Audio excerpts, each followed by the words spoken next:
fortitude to last through the coming days. May we live up to our namesake. Daisko Shaeyn stood upon the northern wall, and she gazed out at the mountain range that stretched before her. Granted, there were mountains all around her, and the city of Onista itself, but at the moment, her attention was on those before her. In that area of the mountain range, great terrors lingered. Terrors that she and her people were born and bred from, and terrors that they had resisted. Shaeyn was a tall woman, or rather, average height for an Onistan woman anyway. Her height was 6'2", and she had a muscular form bestowed upon her from her life as a warrior. She wore a set of battle armor constructed from lacquered plates, held together by rawhide cords. Her hair was black, long, and tied into a braided ponytail that went down her back. Shaeyn's armor was colored gray, as was the general color of all Onistan's military armor and uniforms. She held the handle of her tetsubo, a massive wooden war club with metal rivets embedded into the sides of it. The tetsubo's tip was placed against the floor of the wall, right between her legs, while her hands rested on the end of the handle, as if it were a cane. She had brown eyes. The wind was colder today, and the mountain's chill whisked by and kissed her cheek. Despite the majestic view and the lovely weather, Shaeyn's soul twisted within her. Somewhere out there, darkness was gathering, and it would not bode well for Onista or the lowlanders should the Onistans fail. They couldn't afford to fail. They had to endure and hold true to their duty their forebears passed to them. A voice cut through the silent contemplation and honed Shaeyn's focus. Captain Daisko, I have news from the scouting party. Shaeyn turned her head to regard the young Maizo Deeto as he stood at attention beside her. He was a young man, perhaps a year or so older than her firstborn son. Dressed in the same armor as Shaeyn, Deeto was a newer recruit, recently added to the city militia, and specifically the scouting division. Welcome back. What did you find out? As per your request, ma'am, I managed to find the most recent battle between the Reds and Blues. There were so many corpses left behind, all red. If that's the case, then we can be sure it was a Blue Tribe victory. Conflicts have increased as of late, and I don't like what it could mean. Where was the battle exactly?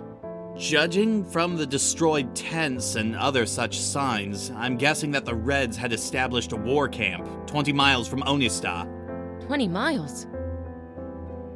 It's been a long time since they've come so close. They were camped by the Cave of Ood. However, the Oni bodies by the entrance to the cave didn't have wounds caused by Oni weapons. What do you mean? What sort of wounds did they have? There were gashes and slices like from a sword, only the wounds were burned and cauterized.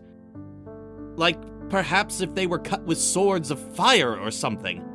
Not only that, but some of them had wounds like arrow damage, but there were no shafts or arrowheads, just burned holes in their bodies.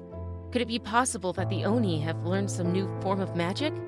The lowlanders have such wild abilities with their tattooed mages. Actually, ma'am, the wounds were small in comparison to the Oni bodies, as if done by someone our size, or perhaps smaller than us. Smaller than us? The Oni are usually not ones to make external alliances. At least in the past they have not. Nor would they hire mercenaries to assist them. I had a strange hunch. Since the bodies with the strange wounds were at the mouth of the cave, I went inside. I had heard of the great stone mural on the massive stone doors at the back of the cave, but I had never seen it before. One of the doors was pushed open. Pushed open? Did you go inside? Yes, ma'am. Inside were various armor pieces that were Oni-sized, lying as if they had been discarded. There was also a large iron ball that had been opened up. Scorch marks were on the floor in front of the opened ball, and inside the ball was a little space for something to be stored. Let me guess. The ball was empty? Yes, ma'am. So, in addition to this Oni conflict, we have this mystery with the Cave of Ood. I need to talk to my husband. Perhaps he knows something about this. Please go talk to Sergeant Nibsher and have him send a platoon with you. I want you all to retrieve the armor pieces and the ball so we can study them. Yes, ma'am. Right away. Scout Maizo tapped his balled fist against his left pectoral and then turned around to leave. Shaeyn watched him disappear below the edge of the wall via the downward staircase and then regarded the mountains once more. What secrets do you hide from us, O great mountains? Have we not endured enough? Why must we always be the ones to face the grotesque challenges first? She took another deep breath and then walked down the downward staircase leading into Onista. Thousands of wooden and brick houses spanned the interior of the city, and the sounds of her people greeted her. While she often savored the solitude of the mountain views, her duty and her life were for her people. Shaeyn smiled as she leaned her tetsubo on her shoulder, and she walked onto the street. The day was only half over, and the streets were filled with people. As Shaeyn was the captain of the city militia, and thus the highest-ranking military officer, she was well known. People waved to her and greeted her with warm delight. Hey! Captain Daisko! Good afternoon! Hi, Captain! Whoa. Okay, well. Hey, Captain! When are we throwing dice again? You gotta give me a chance to win back my silver. Oh, man, my stomach. Get some more silver, and then we'll talk. And pace yourself. It's only early afternoon, you drunk. Shaeyn strolled down Fruit Street, as it had been named for hundreds of years. Fruit Street was where all the fresh produce was sold, and it was usually one of the most congested streets in all of Onista. Despite it being crowded, the people made way for her. Eventually, Fruit Street fed into a great square with a large, simple stone fountain in the middle. The fountain design was austere but functional, not like the overly elaborate fountains of the lowlands. In Onista, there was beauty in the simple. Young children ran about, playing silly little games of pretend, while large groups of adults socialized, without the need to watch their children. Onista wasn't like the lowlander cities, and children were always safe here. Shaeyn lived in a modest-sized home on the square.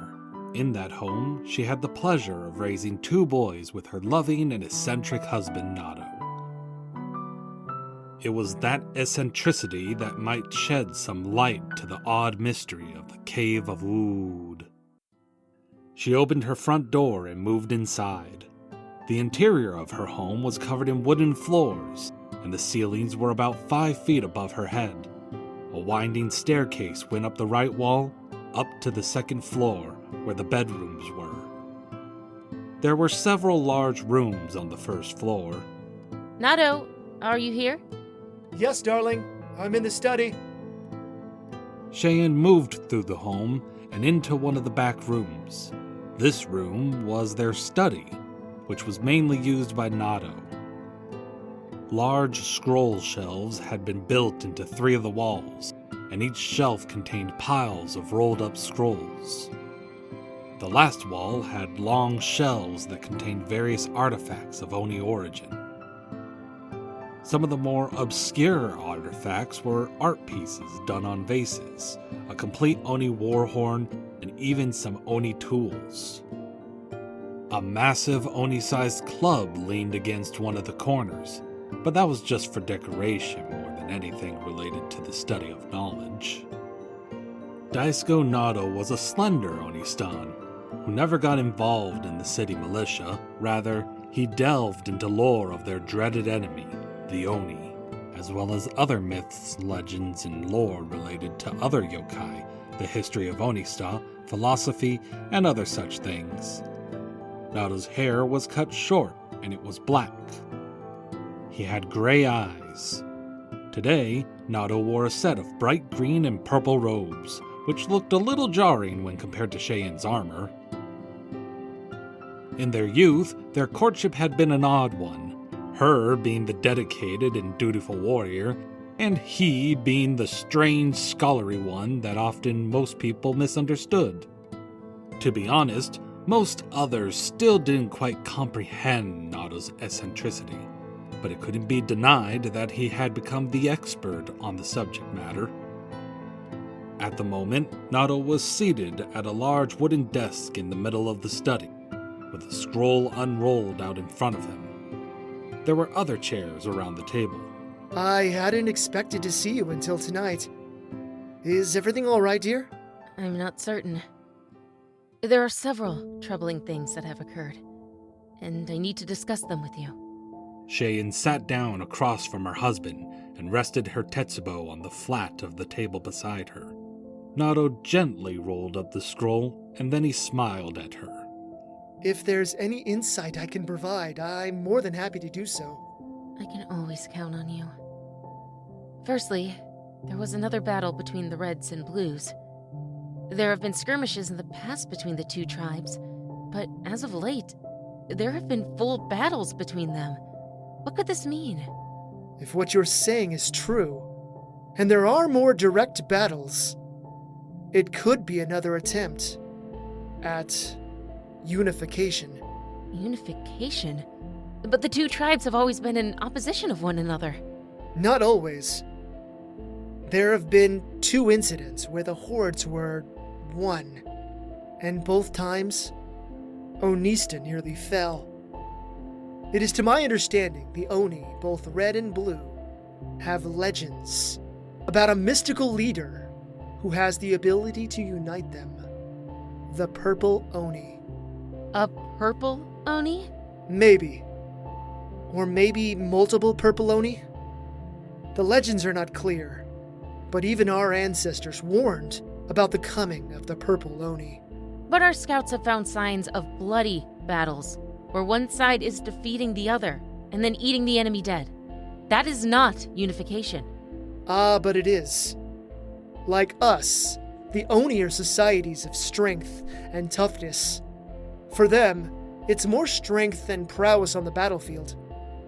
These may be battles, or they may be attempts to demonstrate dominance. One side may be trying to force the other into submission. If that is the case, then Onista may be in dire times in the future. And we will have to start up the Oni hunts again. If for nothing else, but to show our dominance. There is something else I wanted to discuss with you. Something strange. Strange? Strange how? It involves the Cave of Ood. The most recent battle between the Reds and Blues happened at the site of the cave. Some of the Oni bodies had strange wounds on them, as if caused by weapons of fire or magic. Then there was the cave itself. The stone door was pushed open. It was opened? Yes. Our scout found discarded armor pieces and an open iron ball within. The ball had contained something, but it was left empty. I'm sending a platoon to retrieve the armor and ball so we can study it. Oh, you remind me often of why I love you so much. I hope you'll let me study the artifacts. I'm not certain why the Cave of Ood is involved, and it raises great concerns. What do you know of the Cave of Ood, husband? Nado stood up and moved toward one of the bookshelves. It took a brief moment, but then he reached for a scroll towards one of the bottom shelves. As soon as he unrolled it, he shook his head and then took another from the stack, and then another. After the 12th wrong scroll, he finally nodded and then brought it over to the table. He slowly unrolled it and revealed its content. Strange art covered the scroll, telling of strange events. Nato pointed toward the start of the scroll. Once upon a time, when I was a young man, and before you and I fell in love, I ventured into the cave to see what mysteries lay within. There are these murals painted upon the walls and upon the stone door. Had you been bold enough to be a warrior, then you would have had no equal. Had I been born a warrior, I would have never gotten you to fall in love with me. And I would not have been able to provide you insight over the years. Or now. The first part of the mural discusses the ancient past, where forgotten gods and goddesses once ruled over us. It was a very different time. He trailed his finger along the scroll. There was a great rebellion, and eventually the gods and goddesses were overthrown. From these depictions, there were some humans who stole magic from the gods and goddesses. Other races of beings, including dragons, also rose up, and they toppled the deities into submission. Nato tapped the last image and what looked like murals on a great stone door. This image shows what I assume are mages. They appear to be standing in front of some kind of magical door, and then there are the pieces that float above their heads. Each piece is a diamond, but when brought together it forms a lock. Perhaps these forgotten ones have been sealed away behind a door. But what about the wounds on the Oni? Something smaller filled them. Look to the middle section here. While there are dragons and other yokai fighting with humans, look who is fighting beside the winged horned gods and goddesses. Winged children? They seem to be just like the gods and goddesses, without the horns. I am not certain, but perhaps these winged children killed these Oni. Nato, did you go behind the stone doors? No, I never did. For some reason, after drawing all the art, I felt the Cave of Ood was sacred and didn't want to disturb the interior of the site.